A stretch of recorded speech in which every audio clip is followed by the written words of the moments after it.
Kratos saw before him the remnants of the old rulers of Earth, the mighty Titans. Defeated by the gods and enchained in the depths of Tartarus, they suffered their unjust penance. And for their torment, it was well known that these immortal beings hated the Olympians with immeasurable fury.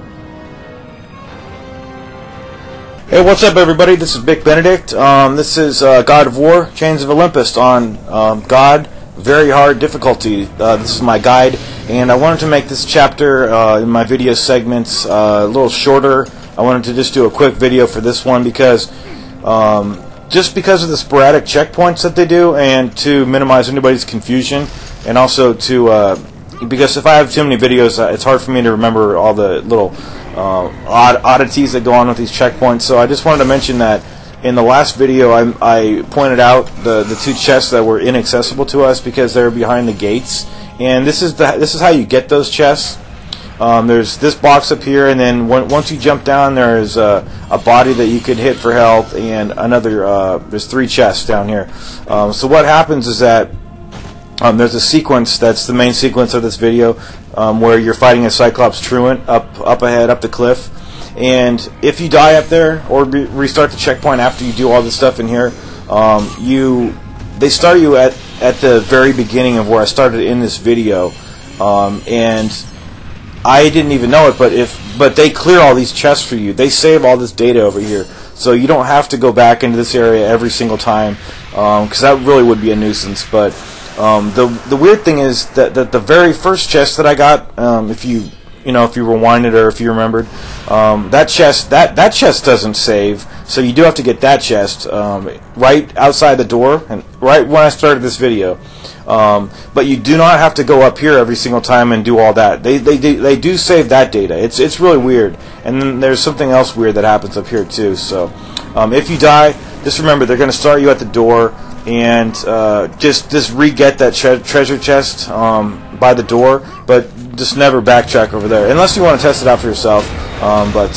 So also what happens here is that we have archers in the distance, and we have this Cyclops truant whom we have to defeat, and after you defeat this guy, they do give you a checkpoint. So what happens is that I defeated this guy, but it took me many tries to get this next part right, destroying the archers, because I'm not good at parrying projectiles. I try to do as well as I can, but you're going to notice a rough edit over here because they do clear this enemy for you and save it once you defeat him. So you see this edit right here? That's just because I died on this section up here, and then they respawn me right up here on this cliff face. But the Cyclops truant that I defeated, he was taken care of. They saved the fact that I beat him, but they just start you on this section. So it's really weird. Sometimes they really do weird stuff in God of War, and this game seems to take the cake about what weird stuff going on, as far as like not getting much health and magic from those chests, and grabbing people at such long ranges. This is I think Ready at Dawn made this game, and they also made Ghost of Sparta.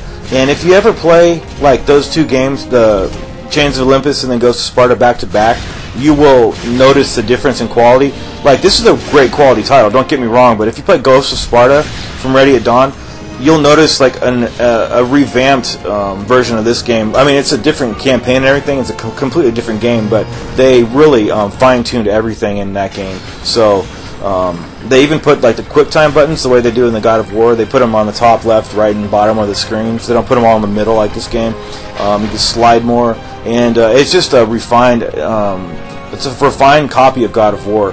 Not a copy. You guys know what I'm saying. But anyway, the reason I even mention that is because Greg Miller pointed that out in his IGN review of this game, and he also, I think, or maybe somewhere else, it wasn't his review, but someone called these bite-sized God of Wars, and that's exactly what it is, bite-sized versions.